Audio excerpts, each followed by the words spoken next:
Alam mo, hindi naman masamang magreklamo.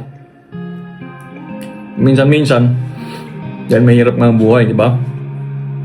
Pero may nabasa ako kanina na overhear daw niya yung conversation ng dalawang nasa kalsada. Pangarap daw nila na sana may isang araw kumpleto silang pamilya, pupunta ng church sa linggo, tapos kakain pagkatapos. Yung isa naman, pangarap daw niya, makasama rin yung buong pamilya niya, magmerienda dyan sa gilid ng fishbowl at barbecue. Alam mo yun, yung simpleng bagay na pinapangarap ng iba, almost daily routine ng iba sa atin. At yung iba naman sa atin, parang pangkaraniwang bagay lang.